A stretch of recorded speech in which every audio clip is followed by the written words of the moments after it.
Ya, selamat pagi Pak Aris. Perkenalkan, nama saya Raden Makarunugradi. Saya bersama rekan saya Sabit Adami Mokhtar. Pada kesempatan ini akan menjelaskan mengenai tugas ujian akhir semester untuk mata kuliah Audit IT, yaitu mengenai COVID-5 sebagai framework untuk kontrol internal di dalam pelaporan keuangan PT Sumber Cipta Multiniaga, yang kami singkat dengan nama PT SCM.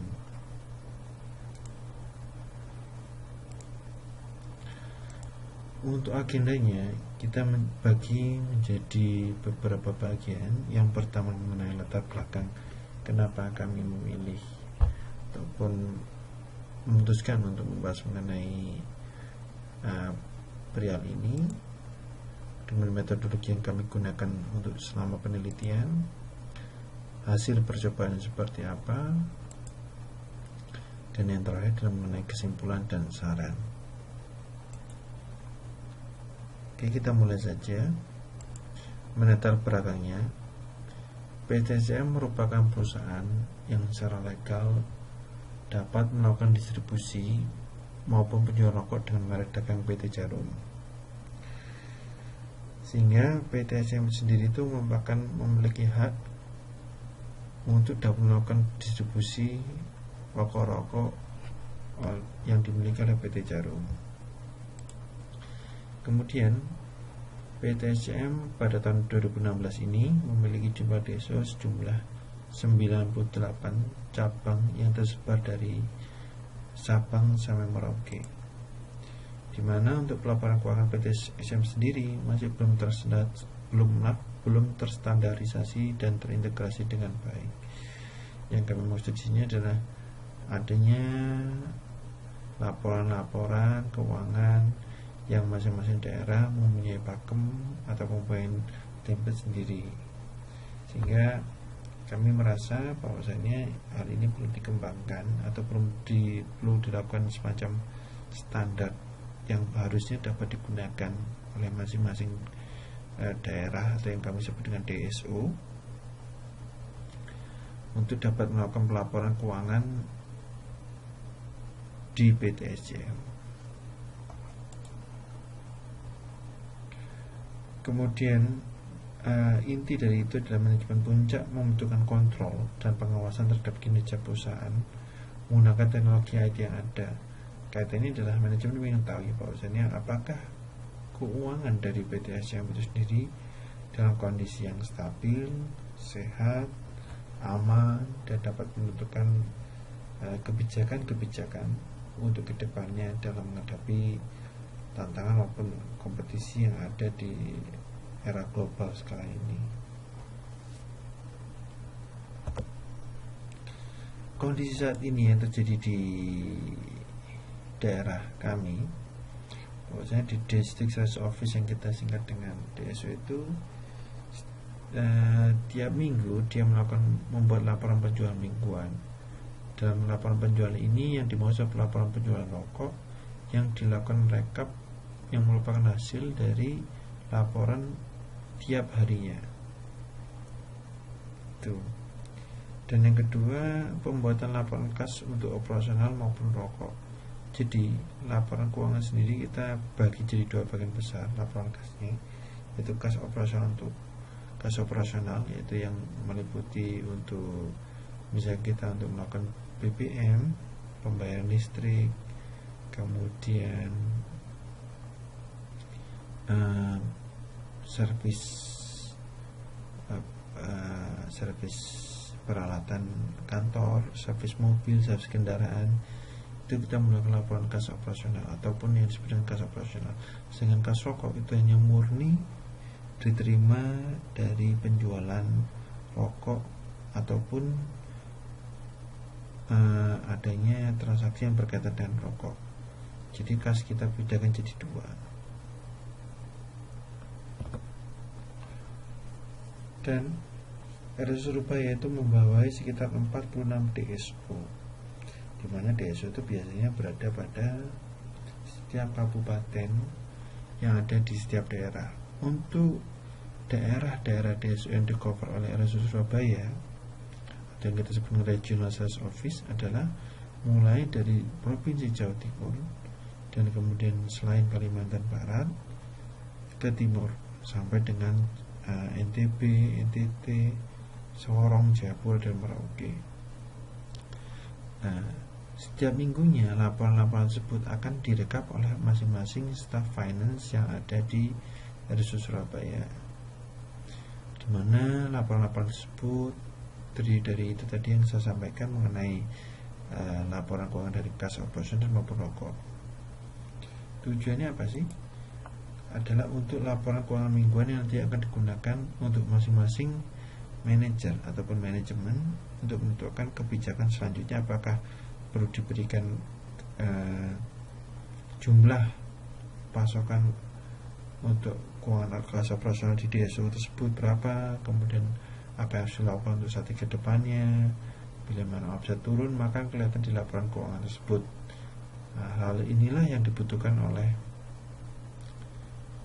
manajemen untuk menentukan strategi maupun kebijakan ke depannya. Tujuan dan manfaat pengajaran proyek itu seperti apa? Yang jelas fungsi utama adalah untuk kontrol peramparan keuangan, di mana untuk mengidentifikasi kebutuhan terhadap kontrol internal peramparan keuangan perusahaan dan mendapatkan hasil evaluasi kontrol sistem yang sudah ada. Jadi dengan ada implementasi COVID ini diharapkan bahwasanya manajemen atau perusahaan mengetahui kebutuhan apa yang sebenarnya dibutuhkan oleh perusahaan dan kemudian dapat melakukan evaluasi kontrol, sehingga nanti kita ngerti bahwasanya adanya kasus-kasus kebocoran uang dapat kita minimalisir. Kemudian manfaat yang kita dapat rasakan adalah menstadarkan laporan keuangan PTSM, sehingga dari berbagai DSO-DSO yang ada ini kami mendapatkan laporan yang setelah baku dan standar dan mudah dipahami oleh masing-masing pihak, baik dari sisi dari top manajemen, owner, dan down dari bawah, yaitu dari pelaksana atau petugas-petugas administrasi yang ada di daerah. Dan manfaat yang kedua adalah meningkatkan kerja fungsi kontrol manajemen terhadap laporan keuangan PTSCM. Seperti itu. Sehingga kita tahu bahwasanya ternyata untuk daerah ini ternyata pelaporannya kurang, sehingga kita melakukan apa sih yang harus kita lakukan untuk membuat mereka dapat meningkatkan performa kerja mereka. Kemudian sebagai bahan pertimbangan kita menggunakan paper acuan, yaitu yang mengenai tentang dengan judul The Importance of the COVID Framework IT Process for Effective Internal Control over Financial Reporting in Organization, di mana untuk paper tersebut itu dilihat sebagai berikut, bahwasanya makalah ini menyajikan hasil survei internasional dari para profesional IT. Mereka mengeprosesi hubungan antara proses COVID dan pelaporan keuangan. Dari hasil tersebut, main paper tersebut menandakan bahwasannya pentingnya masing-masing COVID-34 dari sudut pandang pengendalian internal yang efektif dan pelaporan keuangan. Ada 5 hasil proses penting yang dianggap kritis dalam hasil analisa paper tersebut, di mana kami juga menemukan adanya pola yang menarik dari sebagian jenis pekerjaan berdasarkan lokasi geografisnya dan jenis pekerjaan digunakan. Dari hal tersebut kita gunakan sebagai acuan ataupun wacana, semua saya referensi untuk mengembangkan proyek ini ke depannya. Untuk ke depannya, dan selanjutnya akan dibahas oleh rekan saya Sabit Agdam. Terima kasih. Baik, saya Sabit Agdam Muhtar. Saya akan melanjutkan dari penjelasan teman saya Raden Makroyo. Nah, sekarang kita sampai ke metodologi penelitian. Di metodologi penelitian ini terdapat beberapa langkah. Yang pertama adalah studi literatur. Nah, studi literatur yang kami lakukan adalah membaca salah satu paper rujukan yang berjudul dengan The Importance of COVID Frameworks for Control Internal in Financial Reporting based on a study international survey. Jadi di paper tersebut menjelaskan bagaimana pentingnya kontrol internal terhadap laporan keuangan menggunakan COVID dan berdasarkan acuannya adalah survei secara internasional. Yang kedua adalah pengumpulan data. Pengumpulan data di sini adalah menggunakan metode survei yang melibatkan orang-orang yang berada di dalam kantor dan di PT SCM yang khususnya yang berhubungan dengan laporan keuangan dan IT di dalam perusahaan. Yang ketiga adalah pengujian data. Pengujian data ini adalah melihat sejauh mana data yang didapatkan itu memiliki makna dan juga penjelasan terkait dengan apa yang ada di dalam perusahaan. Yang keempat adalah analisis hasil pengujian. Hasil pengujian adalah melihat korelasi dan juga baik itu latar belakang maupun tingkat pemahaman sumber daya utamanya pegawai yang ikut dalam survei ini terhadap COVID dengan ada dokumentasi. Nah, selanjutnya adalah yang pertama adalah pengumpulan data. Pengumpulan data berdasarkan demografi ini ada 4 hal yang dijadikan pertimbangan. Yang pertama adalah usia. Rentang usia yang dipilih adalah rentang usia dari 20 sampai 60 di mana masing-masing kelompok dibedakan menjadi rentang 10 tahun, 20 ke 30, 30 40, 40 ke 50 dan 50 ke 60. Nah, yang kedua adalah jenis kelamin, yaitu laki-laki dan wanita atau gender. Yang ketiga adalah tingkat pendidikan. Nah, tingkat pendidikan di sini terdapat 4. Yang pertama adalah lulusan dari bidang ekonomi, kedua akuntansi, yang ketiga adalah teknik industri, yang keempat adalah teknik informatika. Yang kelima adalah pemahaman terhadap COVID itu sendiri. Sejauh mana orang yang terlibat dalam survei ini paham atas COVID. Dari skala 1 sampai 5, di mana 1 tidak paham sama sekali, 5 sangat familiar dengan COVID. Yang kedua adalah penyusunan pertanyaan berdasarkan cluster. Cluster yang dimaksud dalam 4 domain dari 34 indikator COVID itu sendiri. Yang pertama adalah plan dan organize. Yang kedua adalah acquire and implement. Yang ketiga adalah deliver and support. Yang keempat adalah monitor. Nah, dari 34 yang dipisahkan berdasarkan domain itu menggunakan skala 1 sampai 5 pembobotannya. 1 sangat penting atau berkaitan, yang 1 tidak penting dan tidak berkaitan, hingga yang kelima sangat penting dan sangat berkaitan dengan pelaporan keuangan. Soalnya dokumen siap untuk diproses. Nah, hasil uji coba ini yang pertama adalah melihat sejauh mana 34 indikator di dalam COVID itu memiliki hubungan terhadap laporan keuangan. Selain itu juga kami meminta untuk memilih 10 indikator yang paling berpengaruh bergantung pada perspektif para peserta pengisi survei.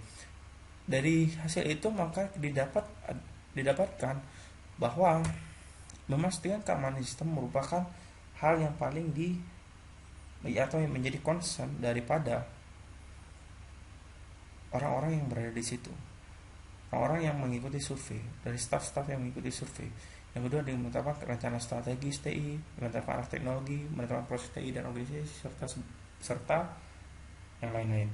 Nah, hasilnya juga diikuti oleh nilai rata-rata daripada nilai indikator tertinggi berdasarkan rata-rata jumlah yang mengisikan survei.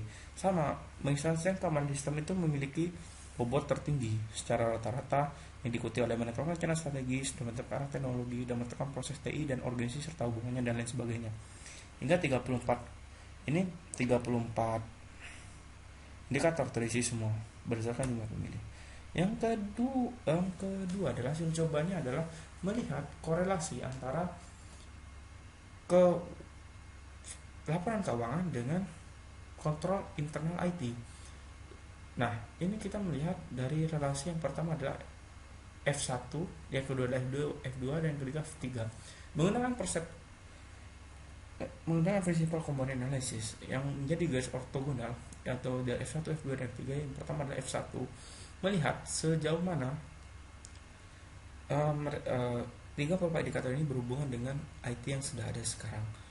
Itu F1 secara umum. Yang kedua adalah proses dan manajemen IT. Itu untuk faktor yang kedua. Dan F2 dan F3 dan F4 di sini itu berkaitan dengan